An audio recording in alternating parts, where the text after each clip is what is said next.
রংপুরে অস্ট্রেলিয়ার একটি গ্রুপের ভুয়া পেজ খুলে ভিসা প্রতারণার চক্রের ৩ সদস্যকে আটক করেছে পুলিশ। বৃহস্পতিবার বিকেলে রংপুর মেট্রোপলিটন পুলিশের ডিবি কার্যালয়ে উপ-পুলিশ কমিশনার সনাতন চক্রবর্তী সংবাদ সম্মেলনে এ তথ্য নিশ্চিত করেন। তিনি জানান, দুপুরে নগরীর কলেজ পাড়ার একটি হাউজিং সোসাইটির ভাড়া বাসায় অভিযান চালিয়ে প্রতারক চক্রের সদস্য রংপুর নগরীর হাজির হাটের রুহানুর রহমান, নীলফামারী সৈয়দপুরের শফিক ইসলাম ও কিশোরগঞ্জের হিমেল ইসলামকে গ্রেফতার করে পুলিশ।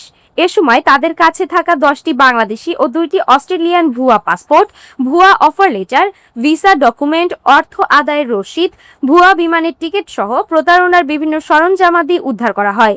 প্রতারক চক্রটি অফিসে প্যান, ফ্লেক্স, ব্যানার, নেমপ্লেট সহ নানা সরঞ্জাম দিয়ে অস্ট্রেলিয়ায় যেতে ইচ্ছুক অসচেতন ব্যক্তি ও প্রবাসীদের মাঝে বিশ্বাস স্থাপন করে প্রতারণা করে আসছিল। এরা একটা ভিসা জালিয়াত চক্র। এরা কাজটা করে কি, এরা হচ্ছে অনলাইনে, বিশেষ করে ফেসবুকে অস্ট্রেলিয়ান একটা কোম্পানির নামে একটা পেজ খুলে এরা বিজ্ঞাপন দেয় যে অফার লেটার দেওয়া হবে বা কাজের সুযোগ দেওয়া হবে। তো তারপর যখন বিশেষ করে এদের টার্গেট থাকে আমাদের দেশের অসচেতন বিদেশগামী এবং যারা মধ্যপ্রাচ্য বা মালয়েশিয়ায় আছে এরা যখন এদের সাথে যোগাযোগ করে, তখন এদের আস্থা আনার জন্য, বিশ্বাস আনার জন্য এরা এমন একটা রুমের মধ্যে এমন একটা আবহ তৈরি করে যেন এটা একটা অস্ট্রেলিয়ার অফিস। আমরা সেই যে প্যানাফ্লেক্স যে ব্যানার, এগুলো উদ্ধার করেছি।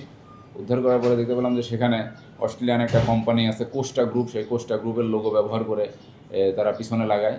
আর এই যে টেবিলের সামনে এখানে এই কোস্টা গ্রুপের ডিরেক্টর, অ্যাডমিন, এরকম নেম প্লেট বা যে টেবিল নেম প্লেট যেগুলো থাকে সেইগুলো লাগায়। তা এইভাবে এরা মানুষের আস্থা বিশ্বাস অর্জন করার পরে যখন মানুষজনদের সাথে যোগাযোগ করে, তাদের পাসপোর্টটা নিয়ে এই পাসপোর্টে এই ভিসাটা পেস্টিং করে, তারপর হাতে যখন ডেলিভারি দেওয়ার সময় তাদের কাছ থেকে এই টাকাটা নেয়।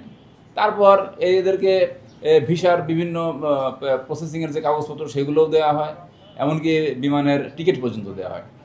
কিন্তু শুরু থেকে শেষ পর্যন্ত প্রত্যেকটা জিনিসই জাল। এদের ভিতরে আসলে অথেন্টিসিটির বা জেনুইন কোনো জিনিসই নাই। এহসানুল হক সুমনের পাঠানো তথ্য ও ভিডিও চিত্রে সাইমা শুভ্র, রংপুর।